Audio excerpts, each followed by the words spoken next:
maybe to start, could we talk a little bit about how families become involved in child protective services, just so that people understand basically how you go from being just, a family in the community to all of a sudden the state is involved in your life? Absolutely. Thank you, Mary. And it's my pleasure and honor to be here and share some of my insight about the child welfare system and about fathers in particular as we speak further. As we all know, State Central Registry is the hotline number for the Department of Children and Families, Division of Child Abuse and Neglect, and a family or anyone can contact the hotline number.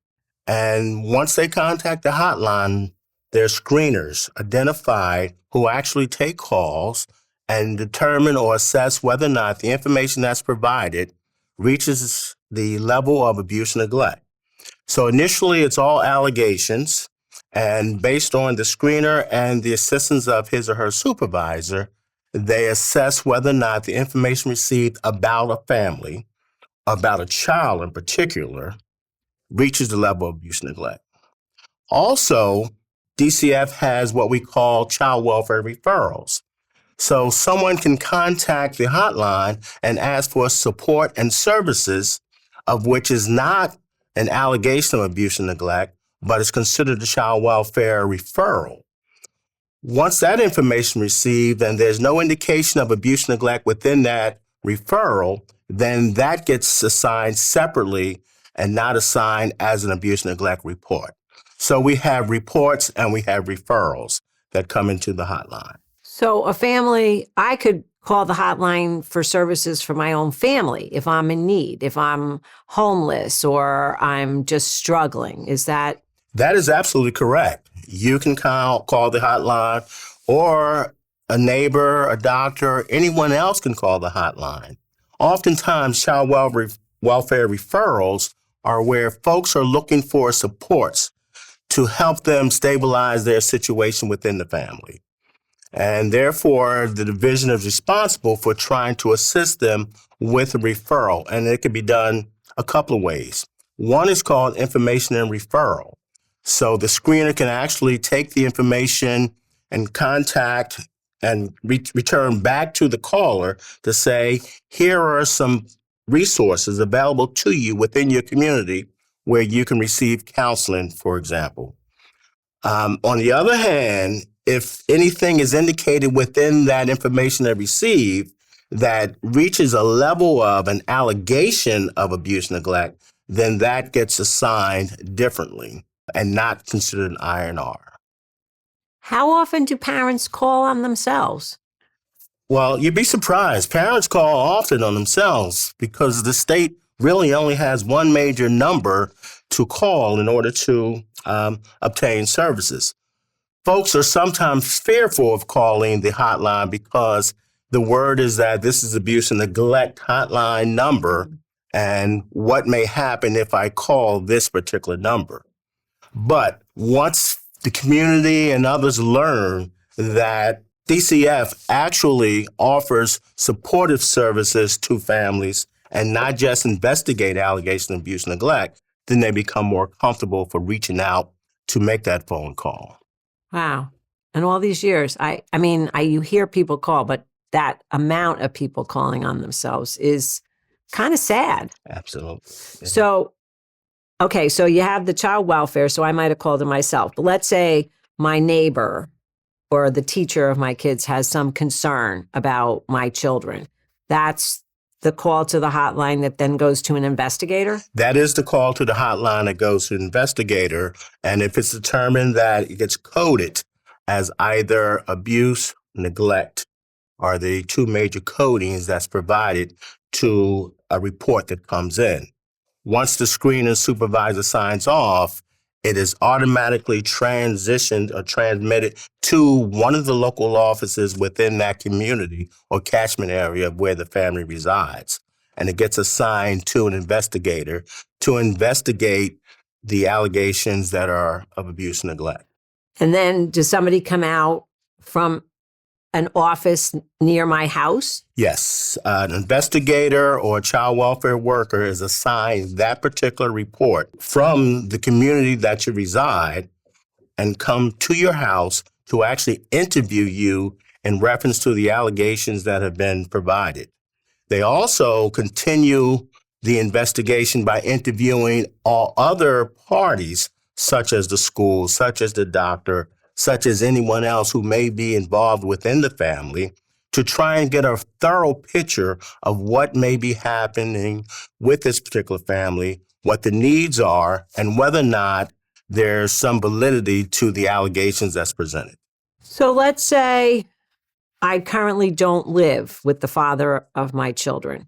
How would he get involved in this process, or would he even be involved in this process?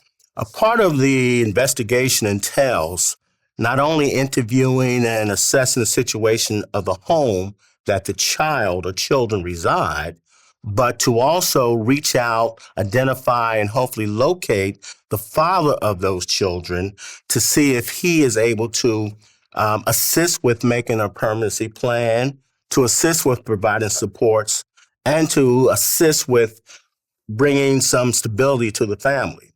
So efforts are being made by the caseworker or an investigator to reach out to the fathers, even if they don't live in a home.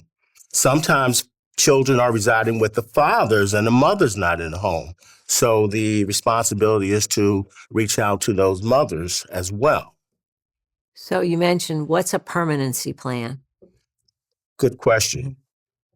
We're now taking this investigation further to the point where a child may have been removed from the home. There are times when the division, the caseworker, continues to work with families in home. And stability, permanency is there because the children remain in the home.